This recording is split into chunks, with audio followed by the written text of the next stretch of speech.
Hello welcome to Pep learning. CUT PG 2024 registration ആരംഭിച്ചു കഴിഞ്ഞ് notification ഒക്കെ വന്നു. നിങ്ങൾ അതിന് വേണ്ടിയിട്ടുള്ള തയ്യാറെടുപ്പിലായിരിക്കും. അപ്പോൾ എങ്ങനെയാണ് രജിസ്റ്റർ ചെയ്യാമെന്ന് പല വിദ്യാർത്ഥികൾക്കും സംശയമുണ്ട്. അപ്പോൾ എങ്ങനെയാണ് നിങ്ങൾ CUT PGക്ക് അപേക്ഷ കൊടുക്കേണ്ടത്, എന്തൊക്കെ കാര്യങ്ങളാണ് ശ്രദ്ധിക്കേണ്ടത് തുടങ്ങിയിട്ടുള്ള കാര്യങ്ങളാണ് നമ്മൾ ഈ വീഡിയോയിൽ ചർച്ച ചെയ്യുന്നത്. സോ നിങ്ങൾ വീഡിയോ അവസാനം വരെ കാണുക.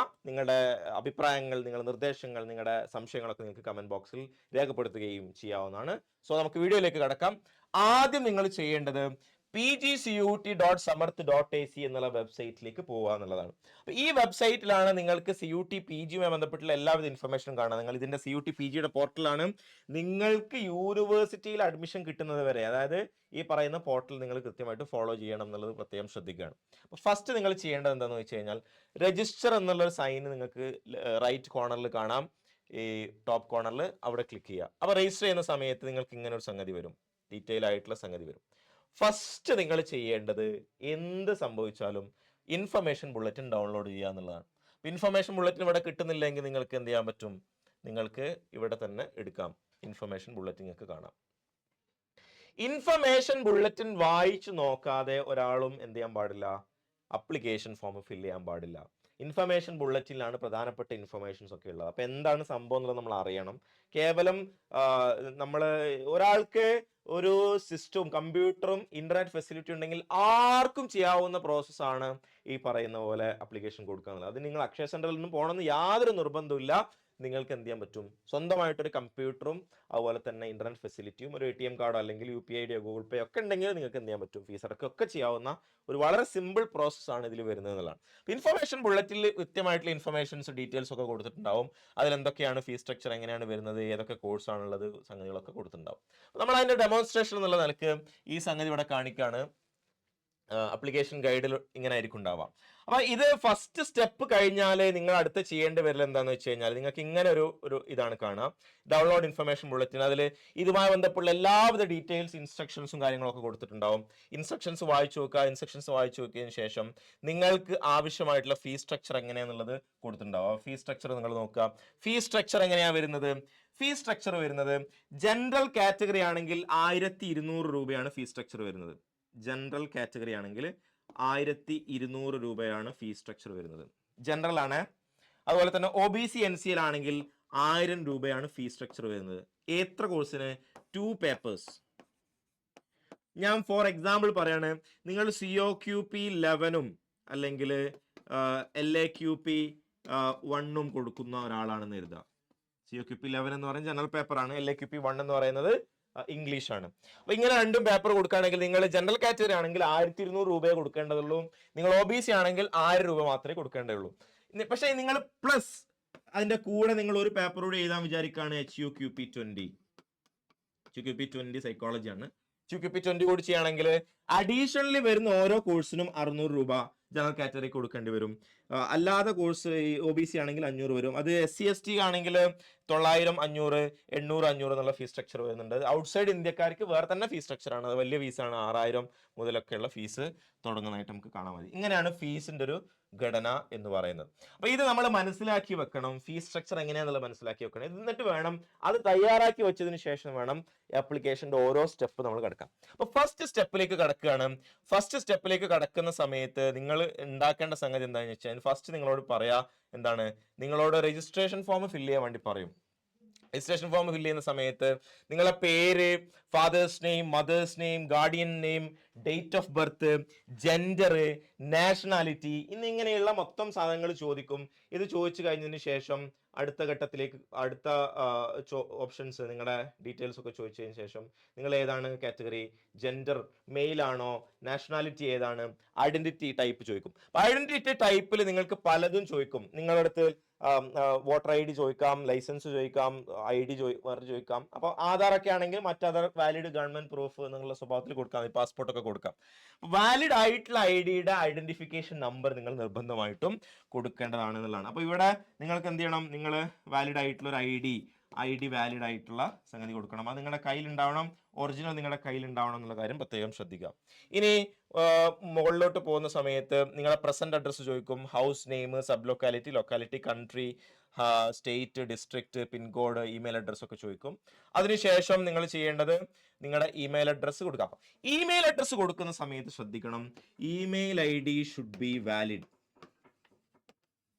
കാരണം ഇമെയിൽ ID ഒക്കെ ഉണ്ടാവും, പക്ഷേ ഇമെയിൽ ID ലോഗിൻ ചെയ്യാത്ത, കുറെ കാലമായിട്ട് ലോഗിൻ ചെയ്യാത്ത ആളുകളാണെങ്കിൽ അത് പ്രത്യേകം ശ്രദ്ധിക്കുക. There will be an OTP coming in to email ID. Email ID നിങ്ങളുടെ OTP നിങ്ങളുടെ ഇമെയിൽ IDയിലേക്ക് വരും. അപ്പോൾ OTP നിങ്ങൾക്ക് കിട്ടണമെന്നുണ്ടെങ്കിൽ ഇമെയിൽ ID ലോഗിൻ പാസ്വേഡ് അറിയാം. ഇപ്പോൾ ഇതിന് വേണ്ടിയിട്ട് നിങ്ങൾ സ്വന്തമായിട്ടൊരു ഇമെയിൽ ID ഉണ്ടാക്കിയാലും കുഴപ്പമില്ല, യൂസർ നെയിം പാസ്വേഡ് നിങ്ങൾക്ക് ഓർമ്മ ഉണ്ടാവണം, വാലിഡ് ആവണമെന്നാണ്. കാരണം ഇമെയിൽ ID വീണ്ടും കൺഫർമേഷന് വേണ്ടി ചോദിക്കും. കൺഫർമേഷന് വേണ്ടി ചോദിക്കുന്ന സമയത്ത് നിങ്ങളുടെ മൊബൈൽ നമ്പർ കൊടുക്കും. Mobile number should also B valid. Mobile നമ്പറും വാലിഡ് ആവണം എന്നുള്ളതാണ്. ആൾട്ടർനേറ്റ് കോൺടാക്ട് നമ്പർ ചോദിക്കും. നിങ്ങൾക്ക് ആവശ്യമുണ്ടെങ്കിൽ കൊടുക്കാം, അല്ലെങ്കിൽ കൊടുക്കാതിരിക്കാം, ഓപ്ഷൻസ് ഉണ്ടാവും. എന്താണ് നിങ്ങൾ അഡ്രസ്സ് സെയിം ആണെങ്കിൽ നിങ്ങൾ ക്ലിക്ക് ആസ് പ്രസന്റ് അഡ്രസ് എന്ന് ഇവിടെ കൊടുത്തു കഴിഞ്ഞാൽ, ഇവിടെ ക്ലിക്ക് ചെയ്ത് കഴിഞ്ഞാൽ നിങ്ങൾക്ക് എന്ത് ചെയ്യാൻ പറ്റും, ഇതേ നേരത്തെ മുകളിൽ കൊടുത്ത അഡ്രസ്സ് തന്നെ നിങ്ങൾക്ക് അതേപോലെ തന്നെ വരുന്നതായിരിക്കും. ഇതേ പ്രോസസ്സ് തന്നെയാണ്. നിങ്ങൾ ഡീറ്റെയിൽസും കാര്യങ്ങളൊക്കെ കൊടുക്കുക. ഡീറ്റെയിൽസ് ഒക്കെ കൊടുത്തു കഴിഞ്ഞതിന് ശേഷം എന്ത് ചെയ്യുക, പാസ്വേഡ് ചോദിക്കും. അപ്പൊ പാസ്വേഡ് എന്തിനുള്ള പാസ്വേഡാണ്? നിങ്ങളുടെ ഈ പറയുന്ന CUT PGയുടെ അപ്ലിക്കേഷൻ പോർട്ടലിലേക്ക് പ്രവേശിക്കാനുള്ള പാസ്വേഡാണ്. Password should also be very minimum 8 characters ഉള്ള പാസ്വേഡ് ആയിരിക്കണം. 8 ക്യാരക്ടേഴ്സ് ഉള്ള പാസ്വേഡ് ആയിരിക്കണം. കൺഫർമേഷൻ കൊടുക്കുക. പാസ്വേഡ് ഓർത്തു വെക്കാൻ നിങ്ങൾക്ക് എന്തെങ്കിലും സെക്യൂരിറ്റി ചോദ്യങ്ങളുണ്ടെങ്കിൽ ആ സെക്യൂരിറ്റി ചോദ്യം വെച്ചിട്ട് കൊടുക്കുക. ഇതൊക്കെയാണ് നിങ്ങൾക്ക് ചെയ്യാൻ പറ്റുക. ഇങ്ങനെ പോയതിനു ശേഷം നിങ്ങളോട് സെക്യൂരിറ്റി പിൻ, മുകളിൽ കൊടുത്ത സെക്യൂരിറ്റി പിൻ അടിക്കാൻ വേണ്ടി പറയും. എന്നതിന് ശേഷം സബ്മിറ്റ് കൊടുക്കുക. ഈ സബ്മിറ്റ് കൊടുക്കുന്നതോടുകൂടി നിങ്ങളുടെ ഫസ്റ്റ് ഫേസ് കംപ്ലീറ്റ് ആയി. ഫസ്റ്റ് ഫേസ് കംപ്ലീറ്റ് ചെയ്തതിനു ശേഷം നിങ്ങളോട് റിവ്യൂ ചോദിക്കും. ഇങ്ങനെ ഓരോ ഫേസ് കഴിയുന്ന സമയത്തും there will be a review. ആ റിവ്യൂ എന്തിനാന്ന് ചോദിച്ചു കഴിഞ്ഞാൽ നിങ്ങൾ കൊടുത്ത ഇൻഫർമേഷൻ എല്ലാം കറക്റ്റ് അല്ലേ എന്ന് വീണ്ടും നിങ്ങളോട് ചോദിക്കുകയാണ്. അപ്പൊ നിങ്ങൾ വീണ്ടും നോക്കണം കാൻഡിഡേറ്റ് നെയിം കറക്റ്റ് ആണോ. പലപ്പോഴും ആളുകൾക്ക് സംഭവിക്കുന്ന പ്രശ്നം എന്താ വെച്ച് കഴിഞ്ഞാല് നെയിം കൊടുത്ത സമയത്ത് സ്പെല്ലിങ് തെറ്റിപ്പോയി, അല്ലെങ്കിൽ എന്താണ്, ഞാൻ എൻ്റെ SSLC ബുക്കിലുള്ള സംഗതി അല്ല കൊടുത്തത്, വേറെ ആയിപ്പോയി, ആധാർ കാർഡില. എന്താണോ നിങ്ങളുടെ അടുത്തൊരു വാലിഡ് പ്രൂഫ് ആയിട്ടുള്ളത് ആ പ്രൂഫിലുള്ളതാ കൊടുക്കും. മിക്കവാറും SSLC ബുക്കിൽ അല്ലെങ്കിൽ 10th സ്റ്റാൻഡേർഡിന്റെ സർട്ടിഫിക്കറ്റിൽ എന്ത് പേരാണോ നിങ്ങൾക്ക് ഉള്ളത് ആ പേരാണ് നിങ്ങൾ കൊടുക്കേണ്ടത്. അതായത് ഡോക്യുമെന്റ് വൈസ് നിങ്ങൾക്ക് പ്രൂവ് ചെയ്യാൻ പറ്റണം. Father's name, mother's name, guardian's name, gender, male, email, ഈ സാധനങ്ങളൊക്കെ നിങ്ങൾ എന്ത് ചെയ്യണം, കൃത്യമല്ലേ എന്നുള്ളത് ഒന്ന് ക്രോസ് ചെക്ക് ചെയ്യുക എന്നുള്ളതാണ് പിന്നീട് ചെയ്യേണ്ടതായിട്ട് വരിക. അതിനുശേഷം ഈ പറയുന്ന ഡീറ്റെയിൽസ് ഒക്കെ കൊടുത്തതിന് ശേഷം നിങ്ങളോട് പറയുന്നത് എന്താ പറയാ, ഈ പറയുന്ന ചെക്ക് ലിസ്റ്റ് ബി വെരിഫൈ. ഇവിടെയാണ് ശ്രദ്ധിക്കേണ്ടത്, നിങ്ങൾ കൊടുത്ത സംഗതികളെ നിങ്ങളോട് വീണ്ടും വെരിഫൈ ചെയ്യാൻ വേണ്ടി പറയുന്നുണ്ട്. അതുകൊണ്ട് നിങ്ങൾ കൊടുത്ത ഇൻഫർമേഷൻ കറക്റ്റും വാലിഡും ആയിരിക്കേണ്ടത് നിങ്ങൾ പ്രത്യേകം ശ്രദ്ധിക്കേണ്ടതാണ്. ഈ പറയുന്നത് എല്ലാം ചെക്ക് ചെയ്ത് കൊടുക്കുക. Name, father's name, email address, present address, date of birth, mother's name, mobile, permanent address ഒക്കെ കൊടുത്തതിന് ശേഷം ഡിക്ലറേഷൻ കൊടുത്തിട്ട് നമ്മൾ എന്ത് ചെയ്യുക, you can just submit and send OTP to mobile. ഇങ്ങനെ സബ്മിറ്റ് ചെയ്ത് കഴിഞ്ഞാൽ നിങ്ങളുടെ മൊബൈലിലേക്ക് വാലിഡ് ആയിട്ടുള്ള മൊബൈൽ നമ്പർ നിങ്ങൾ കൊടുത്തതെങ്കിൽ നിങ്ങൾ അവിടേക്ക് ഒരു OTP വരുന്നതായിരിക്കും. അങ്ങനെ OTP കൊടുത്തതിന് ശേഷം നിങ്ങൾക്ക് എന്ത് ചെയ്യാൻ പറ്റും, ഈ പറയുന്ന OTP അടിച്ചു കൊടുക്കുക എന്നുള്ളതാണ് പിന്നീട് ചെയ്യേണ്ടത്. OTP അടിച്ചു കൊടുക്കാനുള്ള സമയം അവിടെ വരും. യെസ്, ഇവിടെ ഇങ്ങനെ സെക്യൂരിറ്റി പിന്ന് OTP സെക്യൂരിറ്റി പിന്ന് കൊടുക്കുക എന്നുള്ള സാധനം വരും. അപ്പൊ നിങ്ങൾ OTP കറക്റ്റ് അല്ല എങ്കിൽ നിങ്ങളോട് വീണ്ടും റീസെന്റ് വെരിഫിക്കേഷൻ കോഡ് എന്ന് പറയും, അങ്ങനെ വരും. അപ്പോൾ ഇപ്പോൾ നിങ്ങൾക്ക് നിങ്ങളുടെ മെയിൽ IDയിലേക്ക് ഒരു അപ്ലിക്കേഷൻ നമ്പർ വന്നിട്ടുണ്ടാവും. ഇതാണ് ഇവിടെ ഡെമോ കൊടുത്ത സാധനം, അപ്ലിക്കേഷൻ നമ്പർ ഇതാണ്. ഈ അപ്ലിക്കേഷൻ നമ്പർ നിങ്ങൾ എന്ത് ചെയ്യണം, നോട്ട് ചെയ്ത് വെക്കണം. നിങ്ങളുടെ മെയിൽ IDയിൽ ഉണ്ടാവും, അല്ലെങ്കിൽ നിങ്ങൾക്ക് വേറെ എവിടെയെങ്കിലും നോട്ട് ചെയ്ത് വെക്കാം. ഈ അപ്ലിക്കേഷൻ നമ്പറും വെച്ചിട്ടും ആ അപ്ലിക്കേഷൻ നമ്പർ ആൻഡ് പാസ്വേഡ് വെച്ചിട്ടാണ് വീണ്ടും നിങ്ങൾക്ക് CUT PGയുടെ പോർട്ടലിലേക്ക് പ്രവേശിക്കാൻ വേണ്ടി പറ്റുക. അങ്ങനെ അപേക്ഷ കൊടുത്തതിന് ശേഷം പിന്നീട് വീണ്ടും നിങ്ങളുടെ പേഴ്സണൽ ഡീറ്റെയിൽസിൽ കുറച്ചുകൂടി ഫാക്ടേഴ്സ് ചോദിക്കും. നിങ്ങൾ PWD കാൻഡിഡേറ്റ് ആണോ, അല്ലെങ്കിൽ ഫാദറിന്റെ ക്വാളിഫിക്കേഷൻ എന്താണ്, ഈ പറയുന്ന പോലെ മദറിന്റെ ക്വാളിഫിക്കേഷൻ എന്താണ്, അവരുടെ ഒക്യുപ്പേഷൻ എന്താണ്, തുടങ്ങിയിട്ടൊക്കെയുള്ള ഡീറ്റെയിൽസ്. നിങ്ങൾ ട്വിൻ ആണോ, ഡൊമിസൈൽ സ്റ്റേറ്റ് ആണോ. ഡൊമിസൈൽ സ്റ്റേറ്റ് എന്ന് പറഞ്ഞാൽ നിങ്ങൾ എവിടുന്നാണ് വരുന്നത് എന്നുള്ളതാണ്. അതുപോലെ തന്നെ പ്ലേസ് ഓഫ് റെസിഡൻസ്, നിങ്ങൾ എവിടെയാണ് താമസിക്കുന്നത്, മോഡ് ഓഫ് പ്രിപ്പറേഷൻ, നിങ്ങൾ സെൽഫ് പ്രിപ്പറേഷൻ ആണോ കോച്ചിങ് വഴിയാണോ ഒക്കെ ചോദിക്കുന്നുണ്ട്, ഡീറ്റെയിൽ ഒക്കെ അറിയാൻ വേണ്ടിയിട്ടാണ്. അതുപോലെ തന്നെ മീഡിയം ഓഫ് സ്റ്റഡി, ഏത് മീഡിയത്തിലാണോ, ഇംഗ്ലീഷ് ആണോ മലയാളമാണോ എന്നുള്ളതൊക്കെ നിങ്ങളോട് ചോദിക്കും. അത് കൊടുത്തു കഴിഞ്ഞതിന് ശേഷം നമ്മൾ എന്താ ചെയ്യേണ്ടത്, നമ്മൾ വീണ്ടും നമ്മുടെ അഡ്രസ്സിലുള്ള എന്തെങ്കിലുമൊക്കെ ഡീറ്റെയിൽസ് ആവശ്യമുണ്ടെങ്കിൽ കൊടുക്കുക. ഈ പറയുന്ന പോലെ പ്രസന്റ് അഡ്രസ്സ് തന്നെയാണെന്നുള്ളത് നിങ്ങൾ അത് കൊടുക്കുക. കൊടുത്തു കഴിഞ്ഞ ശേഷം മറ്റു കുറച്ച് ഡീറ്റെയിൽസ് ചോദിക്കും. ബിലോ പോവർട്ടി ലൈൻ ആണോ, കാശ്മീരി മൈഗ്രന്റ് ആണോ, എക്സ് സർവീസ്മാൻ ആണോ, NCC കോട്ട ഉണ്ടോ, സ്പോർട്സ് കോട്ട ഉണ്ടോ. അപ്പൊ NCC കോട്ട, സ്പോർട്സ് കോട്ട ഒക്കെ കൊടുക്കുന്ന സമയത്ത് നിങ്ങൾ ഒരു നാഷണൽ ലെവലിലൊക്കെ പാർട്ടിസിപ്പേറ്റ് ചെയ്തിട്ടുണ്ടെങ്കിൽ മാത്രമേ കൊടുക്കാൻ പാടുള്ളൂ. അല്ലാതെ സ്കൂൾ ലെവലിൽ NCCയിൽ ഉണ്ടായിരുന്നു, NSSൽ ഉണ്ടായിരുന്നു എന്നുള്ളത് എന്തില്ല, അത് വാലിഡ് ആയിക്കോണമെന്നില്ല. ആ റിവാർഡ് ഓഫ് യൂണിവേഴ്സിറ്റി എംപ്ലോയി, ഏതെങ്കിലും സെൻട്രൽ യൂണിവേഴ്സിറ്റിയുടെ അവരുടെ കുടുംബത്തിലുള്ള ആളാണോ അല്ലെങ്കിൽ അവരുടെ മക്കളാണോ എന്നുള്ളതാണ് ചോദ്യം. അതൊക്കെ സേവ് കൊടുക്കുക. സേവ് കൊടുത്തതിന് ശേഷം വീണ്ടും റിവ്യൂ ചെയ്യുക. അപ്പൊ രണ്ടാമത്തെ ഘട്ടത്തിലുള്ള റിവ്യൂ ആണ് ഇപ്പൊ നടക്കുന്നത്. ഈ പറയുന്ന റിവ്യൂവില് നിങ്ങൾ നേരത്തെ കൊടുത്ത ഇൻഫർമേഷൻസും അങ്ങനെയൊക്കെ ഉണ്ടാവും. പിന്നെ പറയും നിങ്ങൾ പ്രൊസീഡ് ടു നെക്സ്റ്റ് സെഷൻ എന്ന് പറയും. പ്രൊസീഡ് ടു നെക്സ്റ്റ് സെഷൻ എന്ന് പറഞ്ഞതിന് ശേഷം നിങ്ങളുടെ ഡീറ്റെയിൽസ് വീണ്ടും ചോദിക്കും. അവിടെയാണ് നമ്മുടെ റിസൾട്ട് ഒക്കെ കൊടുക്കേണ്ടത്. നിങ്ങളുടെ 10ാം ക്ലാസ്സിന്റെ റിസൾട്ട് ചോദിക്കും, നിങ്ങളുടെ +2ന്റെ റിസൾട്ട് ചോദിക്കും, നിങ്ങളുടെ ഡിഗ്രിയുടെ റിസൾട്ട് ചോദിക്കും. അപ്പൊ 10ാം ക്ലാസ് ഏത് വർഷമാണ് പാസ്സായത്, ഏതാണ് qualifying exam, board name, school college name, address, roll number ചോദിക്കും. +2ന്റെ ഡീറ്റെയിൽസ് അതുപോലെ തന്നെ ചോദിക്കും. അതുപോലെ തന്നെ ഡിഗ്രീന്റെ ചോദിക്കും. അപ്പൊ ഡിഗ്രീന്റെ നിങ്ങളുടെ passing year result status waiting ആണെങ്കിൽ കുഴപ്പമില്ല. പാസിംഗ് ഇയർ 2024 എന്നാണ് നിങ്ങൾ കൊടുക്കുന്നതെങ്കിൽ പിന്നെ ബാക്കി ഡീറ്റെയിൽസ് ചോദിക്കൂല. അപ്പൊ പാസിംഗ് ഇയർ 2023 എന്നാണ് കൊടുക്കുന്നതെങ്കിൽ നിങ്ങൾ ഏത് യൂണിവേഴ്സിറ്റിയാണ്, ഏത് കോളേജാണോ ഒക്കെ ചോദിക്കും. പാസിംഗ് ഇയർ 2024 എന്ന് വെച്ച് കഴിഞ്ഞാൽ നിങ്ങൾ എക്സാമിനേഷൻ കഴിഞ്ഞിട്ടില്ല, നിങ്ങൾ എന്താണ് റിസൾട്ട് വെയിറ്റിംഗ് എന്നാണ് അതിന്റെ അർത്ഥം. അപ്പൊ അത്രയും ഡീറ്റെയിൽസ് കൊടുക്കുക. ഡീറ്റെയിൽസ് കൊടുത്തതിന് ശേഷം ഈ പറയുന്ന പോലെ മറ്റ് എഡ്യൂക്കേഷണൽ ഡീറ്റെയിൽസ് ചോദിക്കും. ഇതിന്റെ റിവ്യൂ ഉണ്ടാവും. അപ്പൊ ഫസ്റ്റ് സ്റ്റെപ്പ് എന്ന് പറയുന്നത് നമ്മുടെ പേഴ്സണൽ ഡീറ്റെയിൽസ് ആണ്. പേഴ്സണൽ ഡീറ്റെയിൽസ് കഴിഞ്ഞു, എഡ്യൂക്കേഷണൽ ഡീറ്റെയിൽസ് കഴിഞ്ഞു. ഇനി അടുത്ത വരാൻ പോകുന്നത്, ഇനി 2 സ്റ്റെപ്പ് കഴിഞ്ഞാൽ 3, 4, 5, 6, 7 ഇങ്ങനെ 7 സ്റ്റെപ്പുകളാണുള്ളത്. ഈ പറയുന്ന 2 സ്റ്റെപ്പ് നമ്മൾ കഴിഞ്ഞു. ഇനി എക്സാമിനേഷൻ സെന്റർ ഡീറ്റെയിൽസ് ചോദിക്കും. എക്സാമിനേഷൻ സെന്റർ എന്ന് പറയുന്ന സമയത്ത് നിങ്ങൾക്ക് 2 സിറ്റികൾ നിങ്ങൾക്ക് പ്രിഫർ ചെയ്യാവുന്നതാണ്. ഇപ്പൊ കേരളത്തിലെ 2 സെന്ററുകൾ നിങ്ങൾ പ്രിഫർ ചെയ്യുന്നതാണ്. അവിടെ തന്നെ കിട്ടണമെന്ന് ഉറപ്പൊന്നുമില്ല, എന്നാൽ നിങ്ങൾക്ക് പ്രിഫറൻസ് കൊടുക്കാവുന്നതാണ്. പരമാവധി അവിടെ തന്നെ കിട്ടും എന്നാണ് ശ്രദ്ധിക്കേണ്ടത്. ഫസ്റ്റ് സ്റ്റേറ്റ് കൊടുക്കുക, അവിടെ സിറ്റി കൊടുക്കുക. അതേ സ്റ്റേറ്റ് വീണ്ടും സ്റ്റേറ്റ് കൊടുക്കുക, അവിടെ സിറ്റി കൊടുക്കുക, അത് സേവ് ചെയ്യുക. അപ്പൊ നിങ്ങൾ എന്ത് ചെയ്തു, ഈ പറയുന്ന പോലെ 3ാമത്തെ സ്റ്റെപ്പും നിങ്ങൾ കംപ്ലീറ്റ് ചെയ്ത് അതിന്റെ റിവ്യൂ ചോദിക്കും. ആ സ്റ്റെപ്പ് കഴിഞ്ഞ് ചെയ്യും. ഇനി അടുത്തത് പ്രധാനപ്പെട്ട സംഗതിയാണ്. നിങ്ങൾ അടുത്ത സ്റ്റെപ്പിലേക്ക് കിടക്കുകയാണ്, യൂണിവേഴ്സിറ്റി പ്രോഗ്രാം സെലക്ഷൻ എന്നുള്ളതാണ്. അപ്പൊ നിങ്ങൾ ഒരു യൂണിവേഴ്സിറ്റി സെലക്ട് ചെയ്യേണ്ടതായിട്ട് വരും. അതിനനുസരിച്ച് പ്രോഗ്രാമും സെലക്ട് ചെയ്യുക, ആഡ് ചെയ്യുക. അപ്പൊ നിങ്ങൾക്ക് എത്ര യൂണിവേഴ്സിറ്റിയും ഈ പറയുന്ന പോലെ ഈ പറയുന്ന ഓപ്ഷൻസും നിങ്ങൾക്ക് എന്ത് ചെയ്യാം, സെലക്ട് ചെയ്യാം. അതിനനുസരിച്ച് കോഴ്സാണ് നിങ്ങൾ പ്രത്യേകമായിട്ട് ശ്രദ്ധിക്കേണ്ടത്. അപ്പൊ കോഴ്സിന്റെ പേപ്പറിനനുസരിച്ചാണ് ഫീസ് വരുന്നത്. അപ്പൊ നിങ്ങൾക്ക് 4 പേപ്പർ വരെ ഓപ്റ്റ് ചെയ്യാം. 4 പേപ്പർ എവിടെയൊക്കെ യൂണിവേഴ്സിറ്റിയിൽ ഉണ്ടോ അതൊക്കെ നിങ്ങൾക്ക് കൊടുക്കാം, നോ പ്രോബ്ലം. അതിനൊന്നും പ്രശ്നമില്ല. അതിനനുസരിച്ച് കൊടുക്കുക എന്നുള്ളതാണ് ശ്രദ്ധിക്കേണ്ടത്.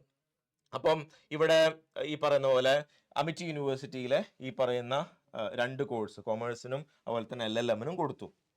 ഇതാണ് ഇപ്പൊ ഈ ഡെമോൺസ്ട്രേഷനിൽ കൊടുത്തിട്ടുള്ളത്. 2 കോഴ്സിന് കൊടുത്തത് ഇത് 2 പേപ്പറാണ്. ഇപ്പൊ 2 പേപ്പർ അല്ലാതെ ഈ പറയുന്ന പോലെ വിവിധ യൂണിവേഴ്സിറ്റികളുടെ ഒരേ പേപ്പർ കൊടുത്താണെങ്കിൽ, ഇപ്പൊ COQP 08 കൊമേഴ്സ് വരുന്ന എല്ലാ യൂണിവേഴ്സിറ്റിയും നിങ്ങൾ കൊടുത്തു എന്ന് കരുതാം, അതിന് പ്രശ്നമൊന്നുമില്ല. നിങ്ങൾക്ക് ഒറ്റ ഫീസേ അതിന് വരുള്ളൂ, 2 പേപ്പർ. അപ്പൊ എത്ര യൂണിവേഴ്സിറ്റി കൊടുക്കുന്നു എന്നുള്ളതല്ല, എത്ര പേപ്പർ നിങ്ങൾ കൊടുക്കുന്നു എന്നുള്ളതാണ് പ്രധാനമായിട്ടും നോക്കുന്നത്. ആ പേപ്പറിനനുസരിച്ചാണ് ഫീസ് വരുന്നത്. അപ്പൊ നിങ്ങൾ പേഴ്സണൽ ഡീറ്റെയിൽസ് കൊടുത്തു, എഡ്യൂക്കേഷൻ ഡീറ്റെയിൽസ് കൊടുത്തു, എക്സാമിനേഷൻ സെന്റർ കൊടുത്തു, യൂണിവേഴ്സിറ്റി പ്രോഗ്രാം സെലക്ഷൻ കൊടുത്തു. ഇനിയാണ് നിങ്ങൾ എന്ത് ചെയ്യുന്നത്, ടെസ്റ്റ് പേപ്പർ ഈ പറയുന്ന പോലെ സെലക്ഷൻ കംപ്ലീറ്റ് ചെയ്യുന്നത്. ആ സ്റ്റെപ്പും നമ്മൾ ഏകദേശം ഫിൽ കഴിഞ്ഞു. ഇനി ഈ പറയുന്ന പോലെ നമുക്ക് സെലക്ട് ടെസ്റ്റ് പേപ്പർ സബ്ജക്ട് എന്ന ഓപ്ഷൻ ഉണ്ടാവും. അപ്പൊ നിങ്ങൾ ഫസ്റ്റ് സ്റ്റേജിൽ നിങ്ങൾ കൊടുത്തത് എന്താണോ അതിന്റെ തന്നെ റിപ്ലിക്കേഷൻ ആണ് നിങ്ങൾ എന്ത് ചെയ്യുക, ഇവിടെ കൊടുക്കുക. അപ്പൊ ഞാനിവിടെ നേരത്തെ കൊമേഴ്സ് ആണ് കൊടുത്തത്, LLM ആണ് കൊടുത്തതെങ്കിൽ നിങ്ങൾ വീണ്ടും ഇവിടെ എന്ത് ചെയ്യണം, ഈ പറയുന്ന പോലെ ടെസ്റ്റ് പേപ്പറിൽ ഇവിടെ കൊമേഴ്സ് കൊടുക്കണം, ഇത് കൊടുക്കണം, ഇതൊക്കെ കൊടുക്കണം. ഇത് കൊടുത്തു കഴിഞ്ഞതിന് ശേഷം നിങ്ങൾക്ക് എന്ത് ചെയ്യാം, ഈ പറയുന്ന പോലെ ഓപ്ഷൻസ് സെലക്ട് ചെയ്യാം. അപ്പൊ അതിൽ ശ്രദ്ധിക്കേണ്ട പ്രധാനപ്പെട്ട സംഗതി, ഇതിൽ നിങ്ങൾക്ക് എഡിറ്റ് ചെയ്യാനുള്ള ഓപ്ഷൻ വീണ്ടും വരുന്നതായിരിക്കും. അപ്പൊ എഡിറ്റ് ചെയ്യാനുള്ള ഓപ്ഷൻ വരുന്ന സമയത്ത് വീണ്ടും നിങ്ങൾക്ക് ഓപ്ഷൻസ് ചേഞ്ച് ചെയ്യാനൊക്കെ ഉള്ള സാധ്യത ഉണ്ടാവും. ഫീസ് കുറച്ചാണ് കൊടുത്തെങ്കിൽ ഫീസ് അധികമായിട്ട് നിങ്ങൾ 2 ഓപ്ഷൻ മാത്രമേ കൊടുത്തുള്ളെങ്കിൽ മൂന്നാമത്തെ ഒരു ഓപ്ഷൻ കൂടി കൊടുക്കുകയാണെങ്കിൽ നിങ്ങൾ ഫീസ് അധികം കൊടുക്കേണ്ടതായിട്ട് വരും. നേരത്തെ 3 ഓപ്ഷൻ കൊടുത്തിട്ടുണ്ടെങ്കിൽ നിങ്ങൾ ആ ഓപ്ഷൻ കുറക്കുകയാണെങ്കിൽ ഫീസ് തിരിച്ചു കിട്ടാനുള്ള സാധ്യതയും കുറവാണ്. അതുകൊണ്ട് എഡിറ്റ് ചെയ്യാനുള്ള ഓപ്ഷനൊക്കെ നിങ്ങൾക്ക് ലഭിക്കുന്നതായിരിക്കും. അതുകൊണ്ട് ഈ പറയുന്ന ടെസ്റ്റ് പേപ്പർ ഒക്കെ കൊടുക്കുന്ന സമയത്ത് നിങ്ങൾ പരമാവധി ശ്രദ്ധിക്കുക. പിന്നീട് നിങ്ങൾക്ക് എഡിറ്റ് ചെയ്യാനുള്ള ഓപ്ഷൻ ഉണ്ടാവും, ആ കാര്യത്തിൽ ടെൻഷൻ ഒന്നും അടിക്കേണ്ടത്. എന്നാലും പ്രൈമറിലി നിങ്ങൾ ലക്ഷ്യം വെക്കുന്ന ടെസ്റ്റ് പേപ്പർ കോഡ് നിങ്ങൾ നിർബന്ധമായിട്ടും കൊടുത്തിരിക്കണം. അങ്ങനെ ടെസ്റ്റ് പേപ്പർ ഡീറ്റെയിൽസും കൊടുത്തതിന് ശേഷം മറ്റു ഡീറ്റെയിൽസ് ആണ് നമ്മൾ എന്ത് ചെയ്യുന്നത്, ഈ പറയുന്ന പോലെ കൊടുക്കുന്നത്. യൂണിവേഴ്സിറ്റി ഡീറ്റെയിൽസ് ഒക്കെ കൊടുത്തു, പിന്നെ ഡോക്യുമെന്റ്സ് ആണ് കൊടുക്കേണ്ടത്. ഇതാണ് പ്രത്യേകം ശ്രദ്ധിക്കേണ്ടത്. ആകെ 2 ഡോക്യുമെന്റ്സ് മാത്രമാണ് നിങ്ങൾക്ക് എൻട്രൻസ് എക്സാമിനേഷൻ ആപ്ലിക്കേഷന് ആവശ്യമായിട്ടുള്ളത്. No OBC certificate is required, no EWS category certificate is required, SC ST OBC PWD category വരുന്ന ഒരു സർട്ടിഫിക്കറ്റ് ആവശ്യമില്ല. നിങ്ങൾക്ക് ആകെ ആവശ്യമുള്ളത് നിങ്ങളുടെ ഫോട്ടോവും അതുപോലെ തന്നെ സൈനും ആണ്, സിഗ്നേച്ചർ. ഫോട്ടോ എന്താണ്, 80% ഫേസ് വിത്തൗട്ട് മാസ്ക് ഉള്ളതാവണം. ഫോട്ടോന്റെ ഫയൽ സൈസ് 10 KB മുതൽ 200 KB വരെ സൈസ് ഉള്ളത് പറ്റും. സിഗ്നേച്ചറിന്റെ സൈസ് 4 KB മുതൽ 30 KB വരെ സൈസ് ഉള്ളത് പറ്റും. ആകെ ഫോട്ടോയും സിഗ്നേച്ചറും മാത്രമേ ആവശ്യമുള്ളൂ. ഈ പറഞ്ഞ പോലെ മറ്റ് സർട്ടിഫിക്കറ്റ് ഒന്നും ആവശ്യമില്ല അപേക്ഷിക്കുന്ന സമയത്ത്. ആ കാര്യം പ്രത്യേകം ശ്രദ്ധിക്കുക. ഇനി മൊത്തം കൊടുത്തതിന് ശേഷം നിങ്ങളുടെ അപ്ലിക്കേഷൻ സ്റ്റാറ്റസ് ചോദിക്കും. അപ്ലിക്കേഷൻ സ്റ്റാറ്റസിൽ ഫോം ഈ പറയുന്ന എല്ലാ ഡീറ്റെയിൽസും വെച്ചുകൊണ്ട്, ഇതുവരെ കൊടുത്ത ഡീറ്റെയിൽസ് എല്ലാം വെച്ചുകൊണ്ടുള്ള റിവ്യൂ ഫോം വരുന്നതായിരിക്കും. ആ റിവ്യൂ ഫോം കംപ്ലീറ്റ്ലി വായിച്ചു നോക്കുക എന്നുള്ളത് പ്രധാനപ്പെട്ട സംഗതിയാണ്. നിങ്ങൾ മറ്റേതെങ്കിലും സെന്റർ വഴിയാണ് അപേക്ഷ, അക്ഷയ സെന്റർ വഴിയാണ് ഒക്കെ കൊടുക്കുന്നതെങ്കിൽ നിങ്ങൾ അവരോട് പറയേണ്ടത് ലാസ്റ്റിൽ കൊടുത്ത റിവ്യൂ ഫോം നിർബന്ധമായിട്ടും കാണിച്ചു തരണം എന്ന് പറയണം. അത് മുഴുവൻ വായിച്ചു നോക്കി ക്രോസ് ചെക്ക് ചെയ്ത് സമയമെടുത്ത് ഓപ്ഷൻസ് നോക്കിയതിന് ശേഷം മാത്രമേ നിങ്ങൾ എന്ത് ചെയ്യാവൂ, പേയ്മെന്റിലേക്ക് കടക്കാവൂ എന്നുള്ളതാണ്. പേയ്മെന്റിലേക്ക് കടന്നു കഴിഞ്ഞാൽ പിന്നീട് നിങ്ങൾക്ക് എന്ത് ചെയ്യാൻ പറ്റില്ല, ഈ പറയുന്ന പിന്നീട് ഓപ്ഷൻസ് കിട്ടില്ല എന്നുള്ളതാണ്. അങ്ങനെ അടുത്തത് ഫീ ഡീറ്റെയിൽസ്, ഫീ സംഗതികളൊക്കെ കൊടുക്കുക. ഫീ കഴിഞ്ഞതിന് ശേഷം വീണ്ടും നിങ്ങളോട് ചെക്ക് ലിസ്റ്റ് കൊടുക്കും. ഫാദർ നെയിം കറക്റ്റ് ആണ്, mother name, mother's name, date of ഇതൊക്കെ കറക്റ്റ് ആണ്. ഇത് എന്തുകൊണ്ടാണ് ഈ ചെക്ക് ലിസ്റ്റ് വരുന്നത് ചോദിച്ചാൽ പിന്നീട് നിങ്ങൾ ക്ലെയിം ചെയ്യാൻ പാടില്ല എന്ത്, ഞാൻ ജനറൽ കാറ്റഗറി അല്ല, ഞാൻ OBC ആയിരുന്നു, ഞാൻ OBC അല്ല ജനറൽ കാറ്റഗറി ആയിരുന്നു എന്ന് നിങ്ങൾ പിന്നീട് പറയാതിരിക്കാൻ വേണ്ടിയിട്ടാണ് എന്ത് ചെയ്യുന്നത്, ഈ പറയുന്ന ചെക്ക് ലിസ്റ്റുകളും സംഗതികളൊക്കെ കൊടുക്കുന്നത്. ഇനി അടുത്ത സ്റ്റേജ് എന്ന് പറയുന്നത് ലാസ്റ്റ് സ്റ്റേജ് ആണ്. ലാസ്റ്റ് സ്റ്റേജ് നിങ്ങൾ ഫീ അടക്കുന്ന സ്റ്റേജ് ആണ്. ആ ഫീ അടക്കുന്നതോട് കൂടി കഴിഞ്ഞാൽ നിങ്ങളുടെ കംപ്ലീറ്റ് അപ്ലിക്കേഷൻ ഫോം കംപ്ലീറ്റ് ആവും. അത് ആ പറയുന്നൊരു നിങ്ങൾക്ക് ഒരു PDF ഫോർമാറ്റിൽ നിങ്ങൾ അപ്ലൈ ചെയ്തതിൻ്റെ ഒരു PDF ഫോർമാറ്റ് നിങ്ങൾക്ക് കിട്ടും. അത് നിങ്ങൾ മെയിൽ അറ്റാച്ച് ചെയ്യുകയോ നിങ്ങൾ പ്രിന്റ് എടുത്ത് സൂക്ഷിക്കുകയോ ചെയ്യുക. എവിടേക്കും അയച്ചു കൊടുക്കേണ്ട ആവശ്യമൊന്നുമില്ല, നിങ്ങൾ അത് ജസ്റ്റ് സൂക്ഷിച്ചു വെക്കുക. അത് നിങ്ങൾ അപ്ലിക്കേഷൻ ഫോം, അപ്ലിക്കേഷൻ നമ്പറും അതുപോലെ തന്നെ നിങ്ങളുടെ ഡീറ്റെയിൽസും മറ്റു കാര്യങ്ങളൊക്കെ ഉണ്ടായിരിക്കുന്നതാണ്. അപ്പോൾ ഇങ്ങനെ വളരെ സിമ്പിൾ ആയിട്ടുള്ള ഒരു പ്രോസസ്സാണ് CUT PG അപ്ലൈ ചെയ്യുക എന്നുള്ളത്. അപ്പോൾ എന്തെങ്കിലും സംശയങ്ങൾ നിങ്ങൾക്ക് അപ്ലിക്കേഷൻ കൊടുക്കുന്ന സമയത്തുണ്ടെങ്കിൽ നിങ്ങൾക്ക് തീർച്ചയായിട്ടും പെപ്പ് അഡ്മിഷൻ ഹെൽപ്പ് ഡെസ്കിനെ കോൺടാക്ട് ചെയ്യാവുന്നതാണ്. കൂടുതൽ വിശദാംശങ്ങൾക്ക് നിങ്ങൾക്ക് ബന്ധപ്പെടുകയും ചെയ്യാവുന്നതാണ്. Wish you all the best. Thank you.